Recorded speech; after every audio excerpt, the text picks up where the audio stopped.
And it's something which is getting more widely recognized in the world. The Economist magazine recently published a special report in the late March issue. The cover story has to do with something else, has to do with Japan's problems.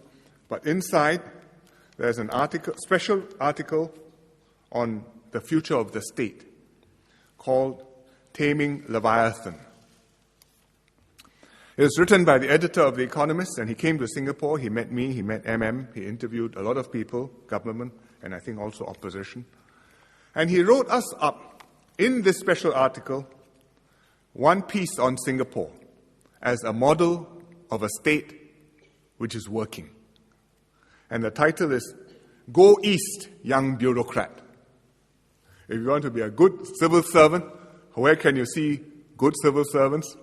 Go to Singapore. And he puts us as a positive example of government that works. How does it work? Well, he says, you're authoritarian, but accountable to the people. He would have said authoritarian anyway, but you would not have expected him to say accountable to the people. Able to think long term with a high quality public service. And he says that if you go and sit in a civil service college, sitting around a table with 30-something Mandarins is more like meeting junior partners at Goldman Sachs or McKinsey than the cast of Yes Minister.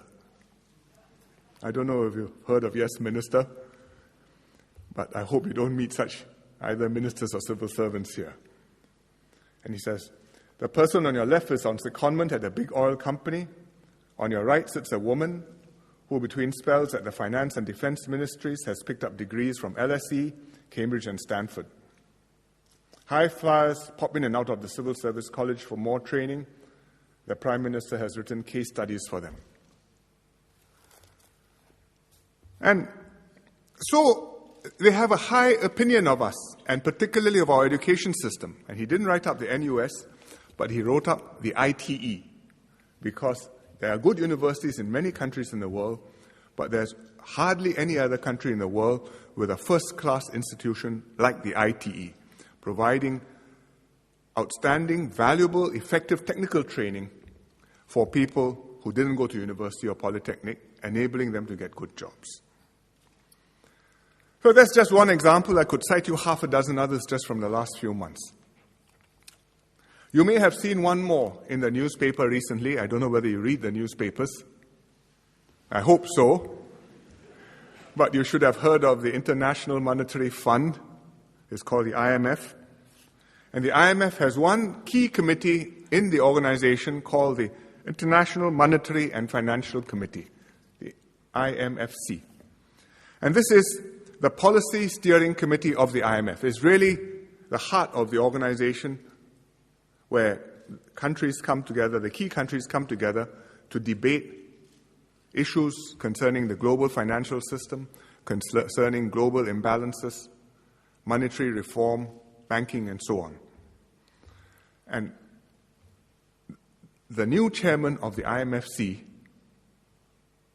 I'm not sure how many of you can name him, but he is Tharman Shanmugaratnam, our finance minister. He was elected last month to chair the IMFC. And it's not because we campaigned for the position. We didn't campaign for the position. But Tharman was elected because Singapore has a high reputation as a state which works, as a successful economy. And Tharman himself personally is held in very high regard internationally. They know the quality of the person. They know the contribution he can make. They didn't do this just out of a politeness to us. So our reputation and the reality of our good government is of great value to Singapore. It gives us influence in the world. It gives you standing in the world. It opens the door for our businesses, and it creates many opportunities for Singaporeans. And if we didn't have this, if you were just an ordinary city of a few million people in Asia, there are dozens of cities, few million people in Asia, if not hundreds, you would not stand out, and we would be just one of many.